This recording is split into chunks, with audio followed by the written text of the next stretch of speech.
Tang Dawu's artworks range from drawings to performances and installations. His body forms the most crucial medium in his performances, as he sees himself as an educator, who desires to introduce to others what he sees and learns of something. In his environmental-focused works, he performs with large animal sculptures made up of wire mesh, cloth and linen to highlight his concern with the poaching of highly endangered animals in Asia, at the expense of culturally driven consumerism. In his earthworks, he collaborates with soil and the weather to create abstract paintings and sculptures that highlight his concern with Singapore's rapid modernization that has led to a fast-paced destruction of precious rural landscape, thereby abruptly severing the important ties between man and environment, locals and country. He also used other indigenous materials commonly found in Asia, in order to increase relatability with the audience and allow them to create their own meaning. His works clearly reject formalism, in order to resist the desire to be transformed into a commodity. Dawu wishes to generate ideas amongst the community, not collectibles for the art market and the elites. Dawu wants to teach both the viewer and himself on spatial, cultural and environmental issues that interest him. These issues mostly stem from rapid modernization of Southeast Asian countries, especially Singapore. They are environmental concerns within specific social or ethnic contexts, such as the killing of tigers for their aphrodisiac qualities as propagated in Chinese culture, concerns with the unstable relationship between man and their environment, as rural landscapes are quickly replaced with modern housing, and cities, cultural concerns whereby national and cultural identities are engineered in the name of progress, at the expense of minority communities, and concerns with disappearing social memory. To address these concerns, Tang adopts an open, pedagogical process so that both himself and the audience can learn together. Hence, art becomes an opportunity to advocate open-ended reflection of important issues in society, rather than an object to please the eyes or to entertain. Art allows him to engage with the world, and with everyday life, rather than to create works that will only be appreciated by the elites. Dawu takes a playful approach when using his body in his performances. He dons art objects to become characters that help him communicate his ideas directly to the viewers and engage with them. His actions are slowed down, out of the ordinary, repetitive, ritualistic, spontaneous and rely on intuition, all the while driven by a clear purpose of relaying his concerns to the audience. His unorthodox actions invite viewers to seek meaning behind his movements and its relation to the art objects that he is interacting with. The art objects used are either literal or symbolic. He ensures that these objects are relatable to the local audience, allowing easy access into reading the work and engaging with it. The location also plays a role in giving a new layer of meaning to the work, such as Tiger's Whip that took place next to a Chinese medicine shop and a brothel in Chinatown, addressing the very culprits that Dawu was concerned about.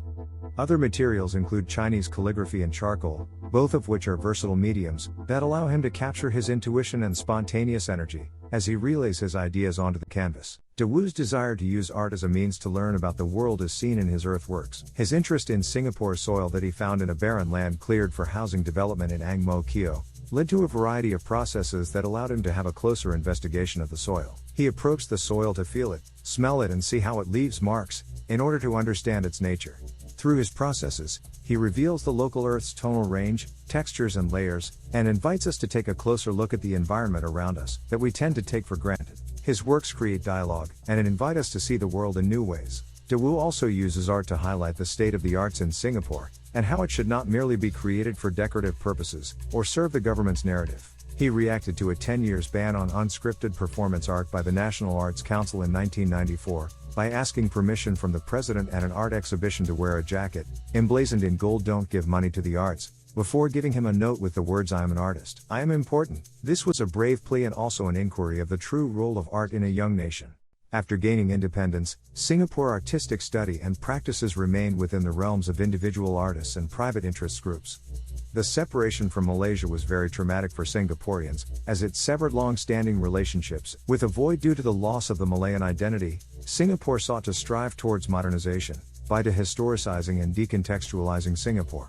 Due to drive for modernity, discussions about art from the government only tackled the following issues: challenging the perceptions of Singapore as a cultural desert, resisting the cultural imperialism of the West, strengthening Singapore's culture, encouraging certain types of art form, and fostering regional ties through art. The Minister of Culture then insisted that culture comes after other priorities. In addition, the government took on a severe modernist aesthetic that reflected the vigorous housing program, unwilling to spend more on the arts.